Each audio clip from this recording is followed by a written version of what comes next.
So hi guys, welcome back to Sidhik boiler. So இன்றைக்கி நம்ம என்ன பார்க்க போகிறோம்னா, இந்த ஷீட் ரூமுக்கு ஒயரிங் பண்ணி அப்படியே உள் சைடில் ஒரு மோல்டு ரூம் இருக்குது. ஸோ அதுக்கும் ஒயரிங் பண்ண போகிறோம். ஸோ முதல்ல வந்து இந்த ஷீட் ரூமுக்கு வந்து பைப் லைன் எல்லாம் எப்படி கட்டணும் சொல்லி ஐடியாலாம் பண்ணியாச்சு. நான் வந்து மோல்டிங் ரூமில் ஒயர் எல்லாம் இழுத்தி விட்டுட்டேன்.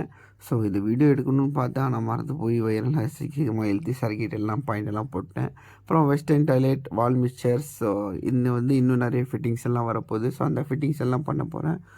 ஸோ முதல்ல வந்து ஷீட் ரூமில் வந்து நான் வந்து பைப்பெல்லாம் அடித்து க்ளீனாக டேக் போட்டு கட் பண்ணி அதுக்கு என்னென்ன லைன் வரணுமோ அந்த லைனெல்லாம் எடுத்து விட்டுட்டேன்.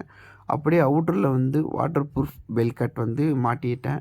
மாட்டி அப்படியே கண்டினியூ பண்ணி சுவிட்ச் பாக்ஸ், சுவிட்ச் பிளேட்ஸ் எல்லாம் வந்து ஃபினிஷிங்கோட சைடோட ஒர்க்கு நான் க்ளீன் பண்ணிகிட்டே போயிட்டேன். ஸோ இந்த ஒர்க்கில் வந்து நம்மளுக்கு வந்து ஐடியா வந்து அந்த க்ரீல் வந்துச்சு இல்லையா, ஸோ அந்த க்ரீல்லேருந்து கண்டினியூ பண்ணி பைப் வச்சுக்கிட்டேன். ஸ்டாக் எல்லாம் போட்டு நல்லா கட்டிட்டு உள் சைடில் வந்து சுவிட்ச் பிளேட்ஸ், அப்புறமா ஹோல்டர், அப்புறமா வந்து ஃபேன் ஷீட்டு, ஸ்பாட் லைட் எல்லாம் மாட்டி கொடுத்துட்டேன். பாத்ரூமில் வந்து வெஸ்டர்ன் டாய்லெட்டு, அப்புறமா வால் மிக்சர், ஷவரு, அப்புறமா ஸ்பாட் லைட்டு, அது கீசருக்கு பாயிண்ட்டு எல்லாம் வச்சு கொடுத்துட்டேன். ஸோ இதுக்கப்புறமா என்னென்னா, நான் வந்து லைட்டெல்லாம் ஆன் பண்ணி கஸ்டமருக்கு எல்லாம் A to Z செக் பண்ணி காமிச்சிட்டேன். ஸோ இந்த வீடியோ உங்களுக்கு பிடிச்சிருந்தா லைக், ஷேர் கண்டிப்பாக பண்ணுங்கள்.